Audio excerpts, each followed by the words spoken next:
Antarctica. यो संसारको त्यस्तो अज्ञात र खतरनाक भूभाग हो जुन असंख्य रहस्यहरूले भरिएको छ।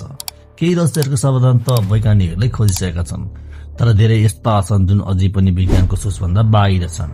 त्यहाँको बाक्लो बरफको तहमुनि आखिर कस्तो संसार लुकेको छ र त्यहाँबाट भेटिएको 10 लाख वर्ष पुरानो बरफको टुक्रा अर्थात् आइस क्यूबले कसरी हामीलाई टाइम ट्राभल गराउँदै पृथ्वीको अतीतमा लिएर जान्छ। रहस्य टिभी नेपालको अर्को शानदार भिडियोमा एकपटक फेरि पनि स्वागत छ। साथीहरू, अन्टार्कटिका जसलाई संसारको तल्लो भाग अर्थात् साउथ पोल पनि भनिन्छ, यहाँको बरफको तहको गहिराई 4.7 किलोमिटरसम्म मापन गरिएको छ।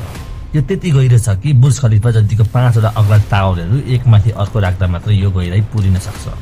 यस बरफको मुनि लाखौं वर्ष पुराना रहस्यहरू आजसम्म पनि पुरिएका छन्।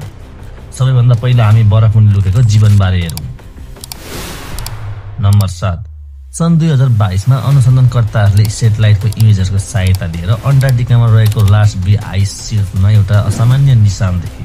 पहिलो पटक तिनीहरूलाई शंका तब लाग्यो जब यो क्र्याक जस्तो देखिने निशान 2021 पछिका तस्बिरहरूमा मात्र देखिन थाल्यो, अर्थात् त्यसअघि त्यहाँ त्यस्तो केही थिएन। यस क्र्याकको अनुसन्धान गर्नका लागि वैज्ञानिकहरूले हट वाटर ड्रिलको टुप्पोमा क्यामेरा जोडेर बरफमा पाल बनाउन थाले।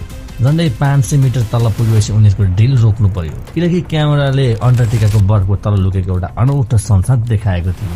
बरफको तलबीच एउटा सिक्रेट नदी बगिरहेको थियो र त्यसको गुफाभित्र हजारौं लाखौं एफिपोड्स अर्थात् उभयचर प्रजातिका प्राणी भेटिए। एफिपोड्स समुद्रमा पाइने झिँगे जस्तै जीव हो। दीर्घ आवाजले तिनीहरू निकै सक्रिय भए जस्ता देखिन्थे। तर प्रश्न उठ्छ, अन्टार्कटिका जस्तो चिसो र सुनसान ठाउँमा बरफको 500 मिटर तल यी जीवहरू कहाँबाट आए र तिनीहरू बाँच्नको लागि के खान्छन्? विशेषज्ञहरूको भनाइ अनुसार समुद्रका झिंगाहरू प्राय डिकम्पोज बोट बिरुवाहरू खान्छन्। यसको अर्थ अन्टार्कटिकाको यो गोप्य नदीमा कुनै समय एकदम धेरै बोट बिरुवाहरू पनि भएको हुनुपर्छ, जसको सहाराले यी जीवहरूले अहिलेसम्म आफ्नो सानो संसार बसाएका छन्। नम्बर 6। समुद्रको सबैभन्दा गहिरो बिन्दु च्यालेन्जर डिप हो। दोस्रो नम्बरमा ब्राउनसन डिप। तर तेस्रो नम्बरमा पर्ने गहिरो बिन्दु भने अन्टार्कटिकाको साउथर्न ओसनमा रहेको फ्याक्टोरियल डिप हो। यो सन् 2019 मा खोजिएको थियो र यसको गहिराई 7437 मिटर मापन गरिएको छ। यसलाई सोनार स्क्यानिङको माध्यमबाट पत्ता लगाइएको, जहाँ वैज्ञानिकहरूले जहाजमा सोनाम उपकरण राखी समुद्रको बर्फिला तहहरूमा चलाएका थिए। अहिलेसम्म सोनार स्क्यानिङले समुद्रको सी फ्लोर नक्सा बनाउन 1200 वटा परीक्षण गरिसकेको छ। तर अझै पनि वैज्ञानिकहरूलाई यो गहिरो बिन्दु कसरी बनेको र यसले वरिपरिको समुद्र फर्सँग कस्तो सम्बन्ध राख्छ भन्ने कुरा पत्ता लागेको छैन। नम्बर 5। अनौठो विशाल ठुलो जेलीफिस। सन् 2022 मा अन्टार्कटिका हुँदै यात्रा गरिरहेको एउटा क्रुज जहाजमा यात्रीहरूले पानीमा एउटा अत्यन्त ठुलो जेलीफिस देखे।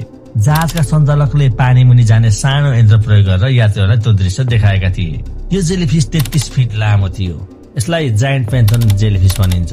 तर अचम्मको कुरा के छ भने यो प्रजाति सामान्यतया समुद्रको 3500 फिट गहिराइमा मात्र पाइन्छ, तर यसलाई अन्टार्कटिकाको सतहमै देखियो। अहिलेसम्म अनुसन्धानकर्ताहरू यो कुरा बुझ्न सकेका छैनन् कि यो विशाल जेलीफिस त्यस्तो ठाउँमा किन र कसरी पुग्यो, र त्यो पनि समुद्रकै सतहमा। नम्बर 4। बरफ मुनि हराएको प्राचीन रेन फरेस्ट। अन्टार्कटिकाका बिरानो बरफको मैदानबीच अर्थात् बरफ मुनि वैज्ञानिकहरूले प्राचीन रेन फरेस्टका प्रमाणहरू भेटे, जुन करिब 9 करोड वर्ष पुराना छन्। यो खोज अन्टार्कटिकाको यो रहस्यमय संसारको प्रमाण हो, जुन करोडौं वर्ष अघि नष्ट भइसकेको थियो। यो फसिलाइज्ड जंगलहरू बरफले ढाकेको समुद्री सतहमुनि भेटिएका थिए, जहाँ रुखका जराहरू, परागकणहरू र विभिन्न वनस्पतिको अवशेषहरू भेटिएका छन्। रेडियो कार्बन डेटिङ अनुसार यी जियोलोजिकल पिरियडका हुन्। यो समय जब पृथ्वीको वायुमण्डलमा कार्बन डाइअक्साइड धेरै थियो र पृथ्वी अत्यन्त धेरै तातो थियो। यी फसिलहरूले देखाउँछन् कि कुनै बेला अन्टार्कटिका पनि हरियो महादेश थियो, जसमा हरियाली जंगल र रंगीन मैदानहरू फस्टाएका थिए। यसका साथै सन् 1909 मा यहाँबाट भेटेको कोइला पनि यसैको प्रमाण हो कि अन्टार्कटिकाको यो रेन फरेस्ट करोडौं वर्षभन्दा पहिला जीवित नै थियो, तर पछि यो सबै अवशेष फ्युलमा परिणत भयो। नम्बर 3। बरफ मुनि भेटिएका उल्का पत्थर अर्थात् मेटोराइट्स। अन्टार्कटिकाको सुनसान बर्फिला मैदान मुनि अहिलेसम्म पनि धेरै मेटोराइट्सहरू भेटिएका छन्। यी सामान्य ढुङ्गाहरू होइनन्, यी वास्तवमा विशाल युनिभर्सको टुक्राहरू हुन्।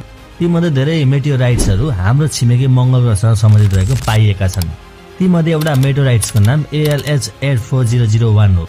यो हाम्रो सौर्यमण्डलको सबैभन्दा पुरानो वस्तु हो, जसलाई करिब 4.5 अर्ब वर्ष पुरानो मानिएको छ। सन् 1996 मा यस मेटोराइट्सले संसारभर हलचल ल्यायो, जब वैज्ञानिकहरूले यो दाबी गरे कि यसमा माइक्रो फसिल्स अर्थात् सूक्ष्म जीवाश्महरूको प्रमाण भेटिएको छ। यसको मतलब जब यो मेटोराइट मंगल ग्रहबाट छुटेर पृथ्वीमा आइपुग्यो, त्यो समयमा मंगलमा जीवन रहेको थियो। वैज्ञानिकहरूको यही दाबीले मङ्गलमा जीवन खोज्ने अभियानलाई नयाँ दिशा दिएको छ। यस मेटोराइटको अध्ययनबाट वैज्ञानिकहरूलाई मङ्गलको एटमोस्फियर र भोल्कानिकल एक्टिभिटीबारे बुझ्न ठूलो योगदान मिलेको छ।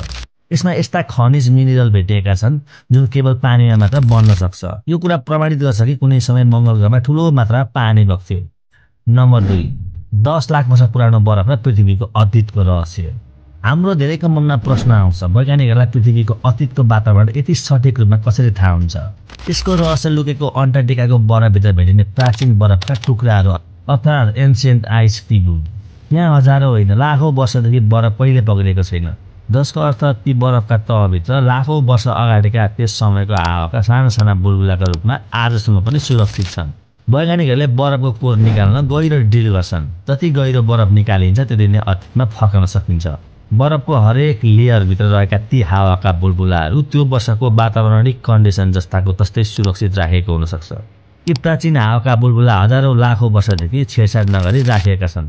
वैज्ञानिकहरूले ती बुलबुलाभित्र रहेका ग्यासको अध्ययन गरेर पृथ्वीको पुरानो मौसम र वातावरणको चित्र फेरि तयार गर्न सकेका छन्। यो 10 लाख वर्ष पुरानो बरफको कोर त्यो समयमा बनेको हो जब पृथ्वीको जलवायु चक्र अर्थात् क्लाइमेट साइकल 40,000 वर्षमा एकपटक परिवर्तन हुन्थ्यो। तर पछि यो चक्र 1 लाख वर्षमा एकपटक बदलिन थालेको पाइयो र त्यो चक्र आजसम्म जारी छ। यी आइस कोरहरूको अध्ययनबाट पृथ्वीको भविष्यको मौसम अगाडि नै अनुमान गर्न सजिलो भएको छ। जस्तै हरेक 1000 वर्षमा कस्तो आँधी, बाढी वा प्राकृतिक परिवर्तनहरू घट्ने सम्भावना हुन्छ र तिनीहरू फेरि कहिले आउनेछन्।